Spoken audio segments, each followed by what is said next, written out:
بیشتر گل بچین روش، اون یکی خالیه.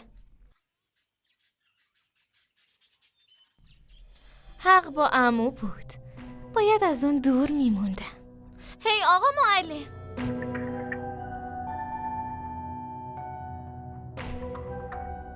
اینجایی آقا معلم، درست به موقع رسیدی. داخل جشن گرفتن.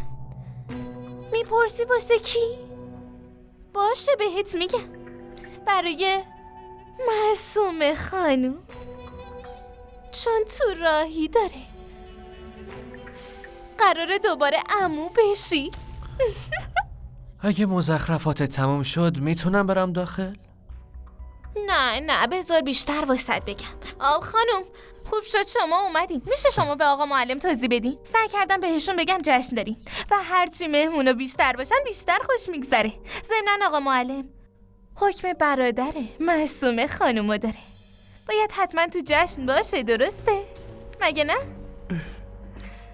حسینا درست میگه. شما هم برین داخل بشینین، یه چیزی میل کنین بعد برین. چشم. حسینا، بله. اون شال مخصوص مراسم کجاست؟ برو پیداش کن. خانم شما برین، من خودم میارمش.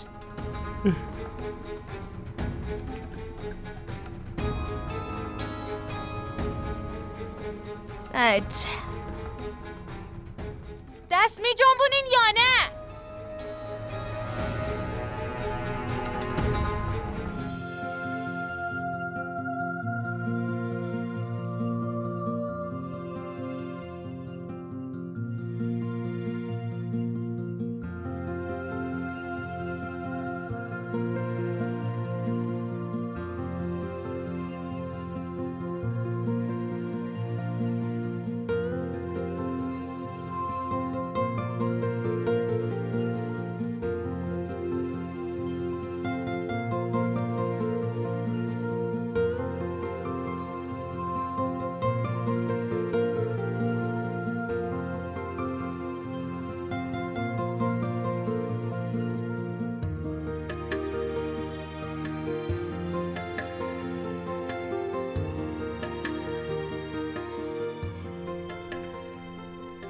خیلی خوشگل شدی عزیزم.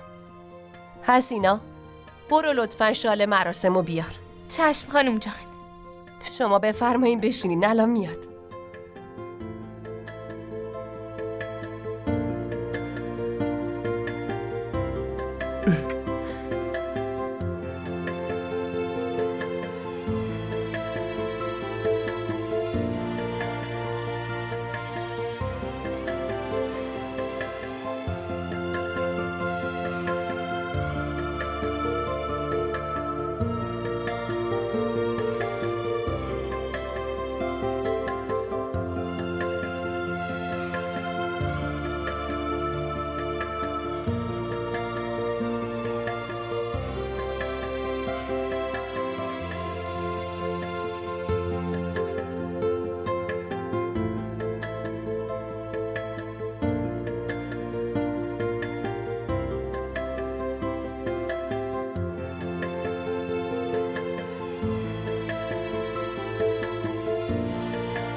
حسینا، تو مراسمو اداره کن، من الان برمیگردم.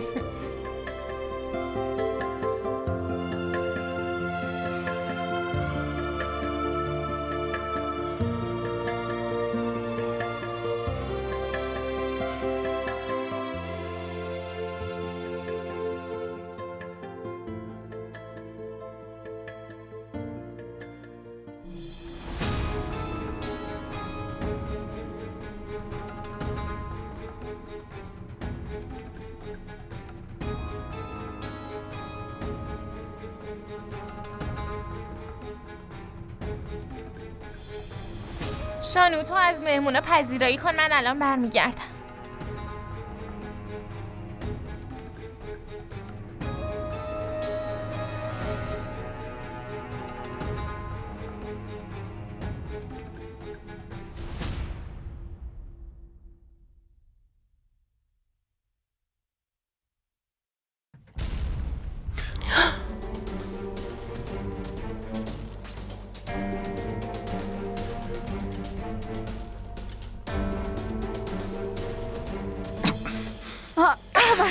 احمد خوبی؟ ببینم دستت چی شده. خوبم نگران نباش. برو جعبه کمک‌های اولیه رو بیار. برو زود باش. حسینا تو سری معصومه رو ببر اتاق. چشم. نه مامان، نه. من خوبم، تو برو. بیایید بریم خانم. عجله کن. احمد دستت سوخته پسرم. من خوبم مامان. برو پیش معصومه یکم آرومش کن، خیلی ترسیده. چشم الان میرم. زود برو پیشش. خانوما تشریف داشته باشین، لطفاً از خودتون پذیرایی کنین. بفرمایید لطفاً بفرمایید، من الان برمیگردم.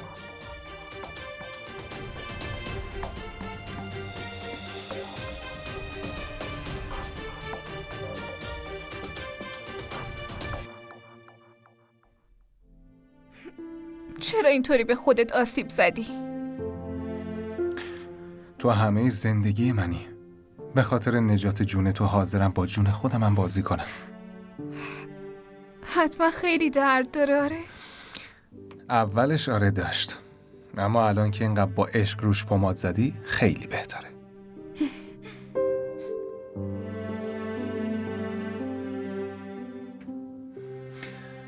چرا نگرانی معصومه؟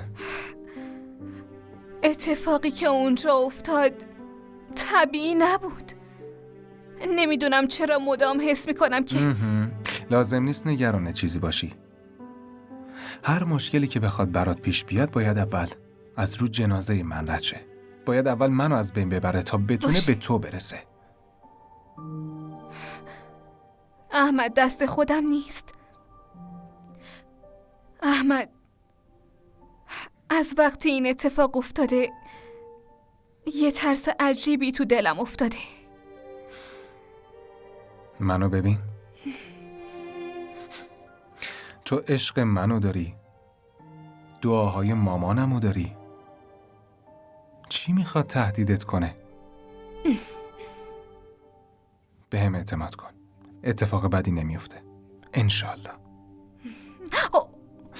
وای ببخشید. اشکال نداره. ببخشید، خیلی ببخشید. اشکال نداره.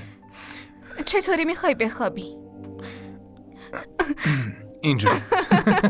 شوخی نکنه احمد، جدی باش. خوبه، چیزیش نیست. اینجایی آقا معلم، درست به موقع رسیدی. داخل جشن گرفتن. میپرسی واسه کی؟ باشه بهت میگم. برای معصومه خانم، چون تو راهی داره. قراره دوباره عمو بشی.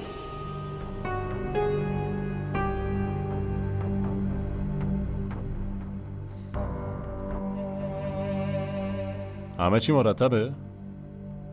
چرا انقدر آقا فراز گرفته است؟ معصومه بار داره. یکم شرم کن. هنوزم فکر میکنی فرصتی با اون داری؟ توی مراسم امروز شالش آتیش گرفت. استرس دارم نکنه خدایی نکرده بلایی سرش اومده تو باشه. داری کاملا دیوونه میشی. اون اونجا داره جشن میگیره. حتی یه بارم به فکر تو افتاده آخه؟ بعد تو داری خواب و خوراک و همه چیزتو تعطیل میکنی پسر. فاروق انگار نشنیدی چی گفتم. شالش آتیش گرفت. زبونم لال اگه براش اتفاقی میافتاد اون وقت چی؟ نمیدونم الان تو چه حالیه. ببین اگه اتفاقی افتاده بود الان اونجا آمبولانس بود. خدا نکنه. نفوس بد نزن. واقعا خدا بهم صبر بده. به خودت فکر کن برادر من، به خودت. یه لطفی بکن و از اینجا برو، وگرنه الان یه چیزی بهت میگم که پشیمون میشم. پاشو برو.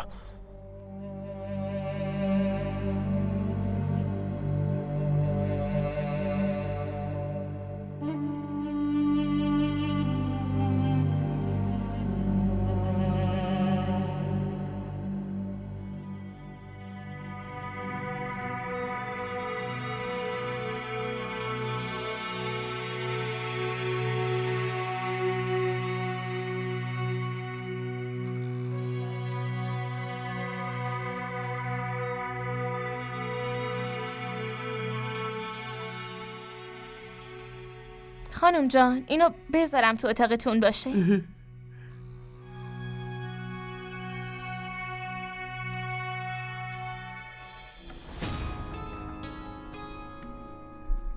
خانم جان میشه من یه چیزی بگم؟ آره بگو. خانم در مورد سقط جنین که فکر میکنم روح و روانم به هم میریزه. راستش ما به این چیزا اصلا اعتقادی نداریم. نه بله منم هیچ اعتقادی بهش ندارم، اما خانم اینجور اتفاقا اصلا خوشیوم نیست، خیلی خطرناکه. فقط از خدا میخوام که مادر و بچه رو سلامت نگه داره. انشالله همه چی خوب پیش میره. به هر حال توی دین ما خرافات حرامه. خوشی ها و غم هامون همش به دست خداوند متعاله. باور ما هم همینه.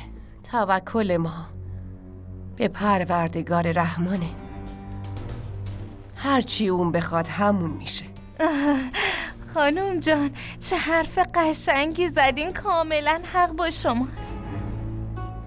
ولی خانم شما صدقه میدی، میگن صدقه 70 بلا رو دور میکنه. متوجه منظورم هستی؟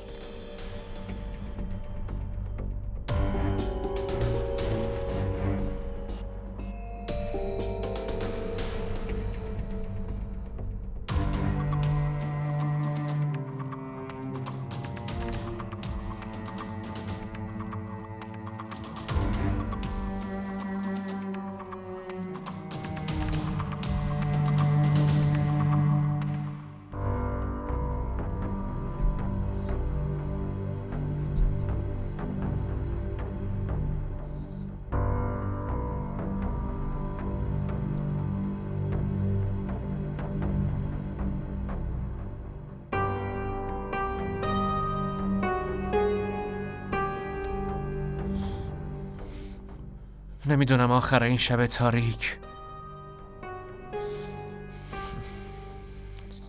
چطوری تموم میشه.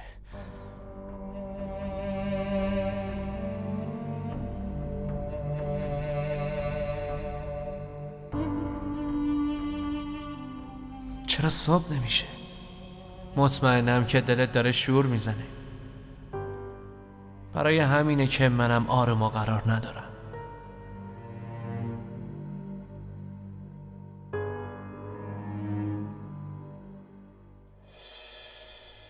بابا خیلی وقته که منتظرت پسر گلم.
پروردگارم تو صلاح بچه‌مو بهتر میدونی.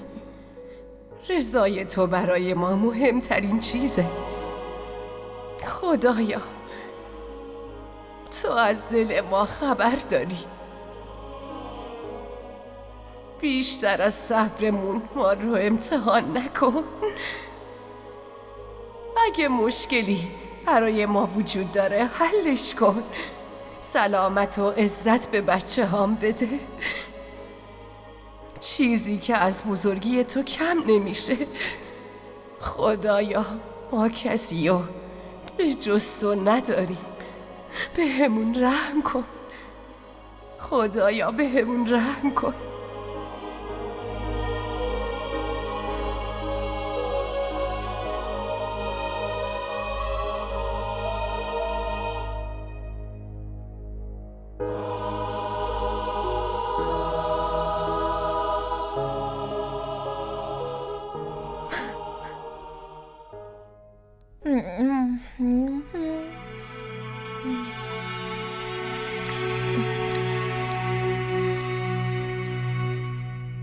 حسینا، تو رفتی به خانم چی گفتی؟ گفتی میرم دعا میکنم. با لنبوندن داری دعا میکنی؟ اگه کسی از ته دلش دعا کنه دعاش مستجاب میشه. تا وقتی هم که به هدفم نرسیدم راضی نمیشم. میدونی رفتم تو اتاق خانم، داشت کلی گریه میکرد. دلم خیلی براش سوخت. بنده خدا دیگه پیر شده.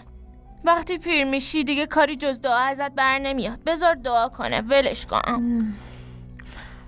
بازم از اینا نه بده. دیگه بستم. یه ذره بده دیگه. بچه پر رو.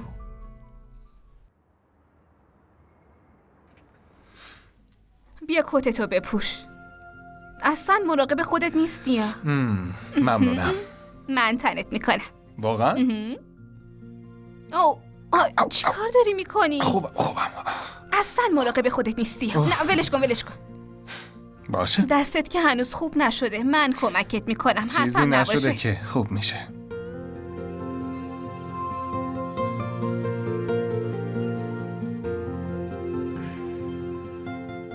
خدایا همیشه خنده رو لبای بچه هام باشه.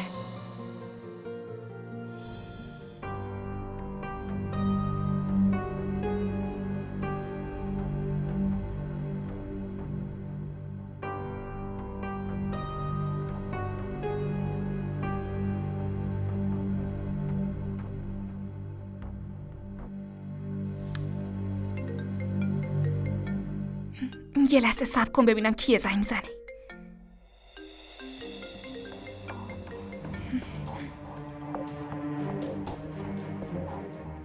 کیه؟ هیچکی. اشتباه گرفته.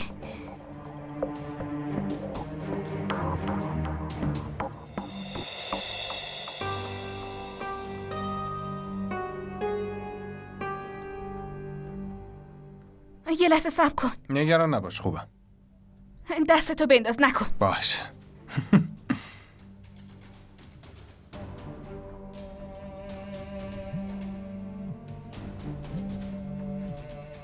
باورت نمیشه. باید یه خبر خیلی خوب بهت بدم. چرا اتفاقا باورم میشه. معصومه، لطفاً گوشی تو جواب بده.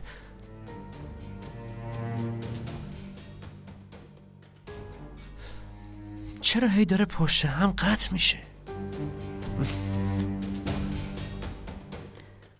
زود باش گردگیری کن. روی همه چی رو گرد و غبار گرفته. اینو بلند کن، زیرشو ببین. قشنگ تمیزش کنم. نمیخوام حتی یه ذره خاکم روش بمونه. میخوام کل خونه برق بزنه. خانم شما نگران چیزی نباشین. همونطور که خواستین همه چی رو تمیز میکنم و برق میندازم.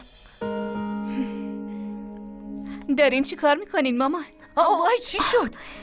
دخترم مواظب باش. باید بیشتر مراقب خودت باشی. باش. بشین اینجا. من خوبم مامان، نگران نباش. نگفتین دارین چی کار میکنی؟ همه خونه رو خاک گرفته، باید تمیزکاری کنیم. من تمیز میکنم، شما برین. نه تو بشین. کلی لباس بیرون ریخته بود. با خودم گفتم بد نیست که چند تا شو بدیم به فقرا. چند تایی هم تو کموده. اونا هم رد میکنم بره.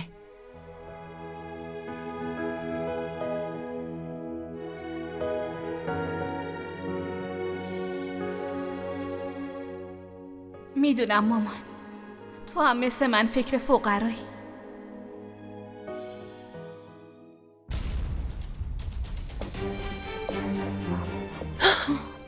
معصومه، بله. مدارک اینجا توی پوشه بود. سند خونه و اسناد مهم شرکت توش بود. توی کمد خوب گشتی؟ آره همه جا رو گشتم. بذارین منم ببینم. اینجا هم نیست که.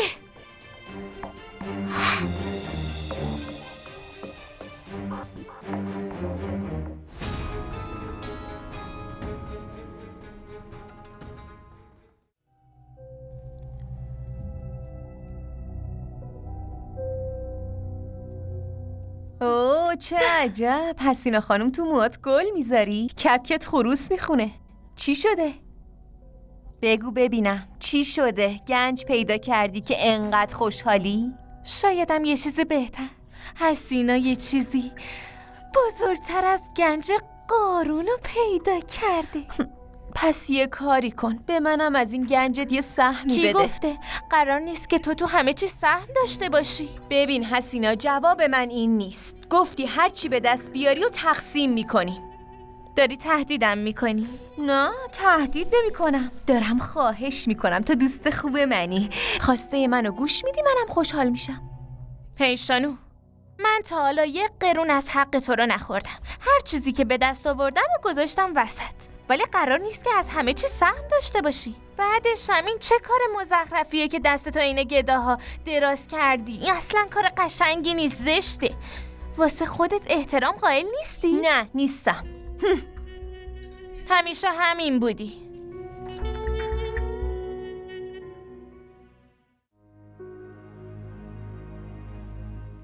نمیفهمم مامان.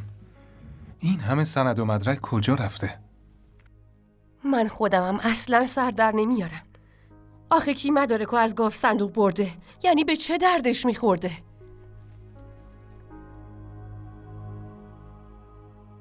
هر کی که از خیلی باهوشه. تمام مدارکو برداشته و پوششو گذاشته بمونه. چی داری میگی؟ فکر میکنی کار کیه؟ تو این خونه فقط یه آدم باهوش هست که اونم خدمتکار خونه است. حالا بشینین و بگردین، عمرن چیزی پیدا کنی.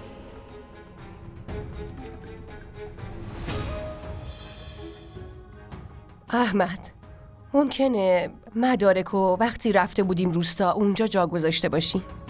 به نظرم یه سر برو روستا اونجا رو بگرد.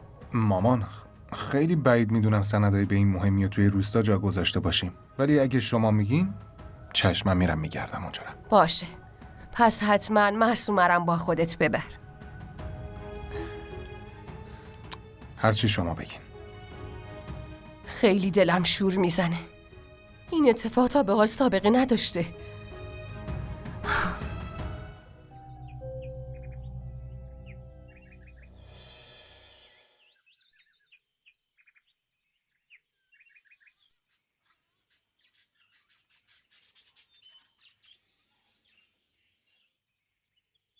سلام مامان. چه عجب بالاخره اومدی خونه؟ نیومدم خونه با هم دعوا کنی. به خاطر تو من همش دارم از در و همسایه حرف میشنوم. مامان عصبانیم نکن، خیلی گشتمه، یه چی بده بخورم. یه ریز گشتشه. غذا پول میخواد. مگه یه مادر چقدر پول در میاره ها؟ مگه دخترت رفت شهر واسه پول نفرستاده؟ یکم شرم کن، یکم حیا داشته باش. خجالت نمیکشی میشینی دستمزد خواهرتو بالا میکشی؟ مامان واسه آخرین بار بهت میگم منو عصبانی نکن. بهم پول بده. من پول مول ندارم. پولی هم که حسینا بهم داده بود تموم شده، برو پی کارت. حسینا اومده بود روستا؟ آره اومد، ولی به خاطر کارای جنابالی از ما دوری میکنه. بی خیال مامان، دختره داره تو شهر اشغالشو میکنه. من خواهر خودمو میشناسم، اگه اومده اینجا حتما یه چیزی با خودش آورده. خودم میرم پیداش میکنم. بینم کجا داری میری؟ کجا میرم؟ میرم همون چیزی که دخترت قایم کرده رو پیدا کنم. مراد صبر کن. مراد، دست به وسایل خونه نمیزنی ها؟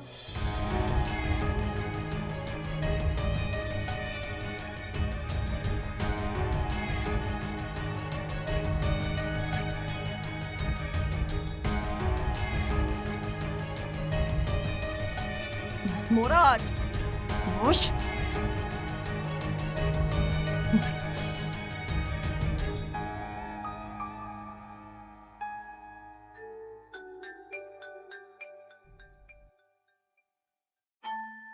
حالا خودم کم بدبختی دارم، اینم هی زنگ میزنه.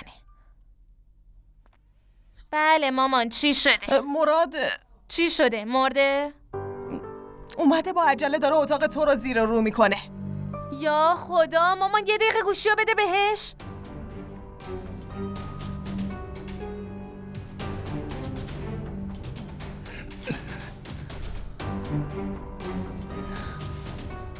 باشه الان گوشی رو بهش میدم. کلیدا رو بده من. مراد کلیدا دست من نیست. خیلی خوب باشه، پس من میرم میذارم قفلشو میشکنم. صبر کن بیا با خود حسینا حرف بزن. بیا بگی پشت خطه. باش حرف بزن.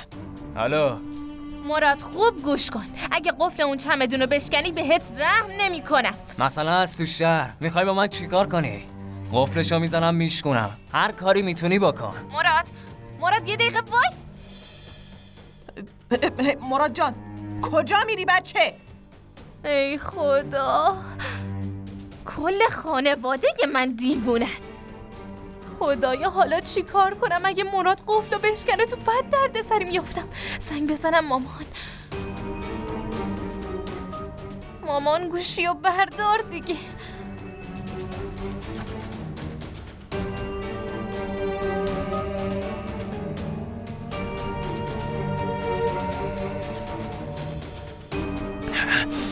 مراد ولش کن، داری چی کار میکنی؟ ماما یه بار بهت گفتم کلیداشو بده وگرنه میشکنمش. پسرم تو رو خدا این کارو نکن.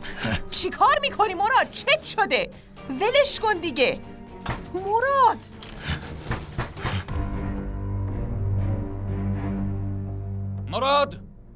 مراد بیا بیرون. میای بیرون یا به زور بیارمت؟ برو ببین چی میخواد. خودت برو ببین. مثلا تو مرد خونه ای. نه من مرد نیستم، شرف ندارم. خودت برو ببین. معلومه که شرف نداری.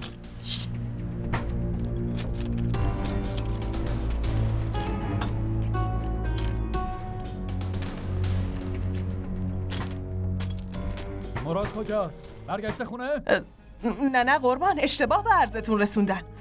من مادرشم ولی چی کار میتونم بکنم قربان؟ من از کل روستا بیشتر نگران این بچه.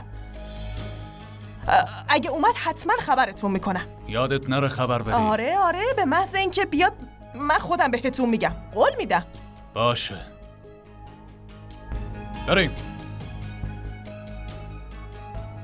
خانوم من باید چند روزی برم روستا. حال مامانم اصلا خوب نیست. برادرمو که میشناسین چقدر دیوونه است. هیچ کس مثل یه دختر از مادرش مراقبت نمیکنه. لطفاً اجازه بدین برم، زود برمیگردم. قول میدم.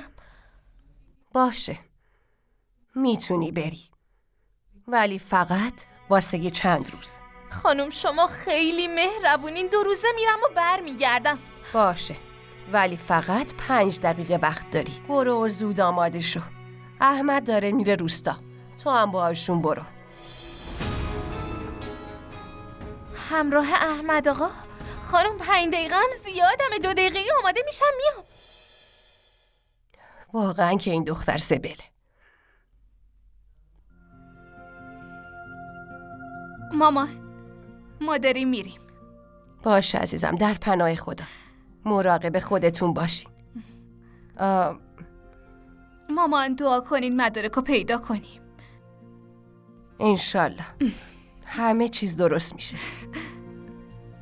خدافظ. خداحافظ.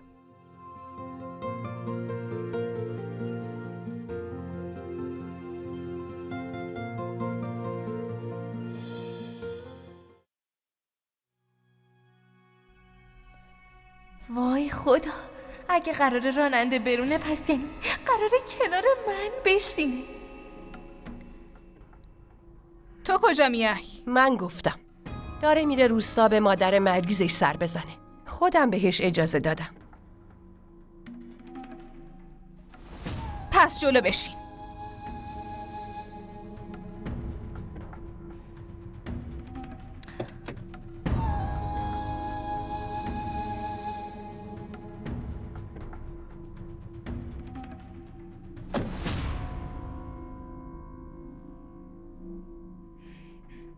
خیلی خوب، خداحافظ. خداحافظ عزیزم. مراقب باشین. حسینا دلم خیلی برات تنگ میشه. بیا اینو بگیر. خانومی خوراکی‌ها رو داده که تو مسیر بخوری. مراقب خودت باش. شان اون قراره بره دیدن مادرش. نمیخواد بره جنگ که. برو سوار شو.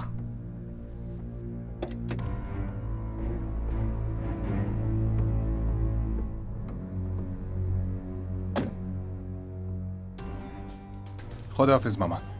خدا نگهدار پسرم. مراقب خودتون باشی.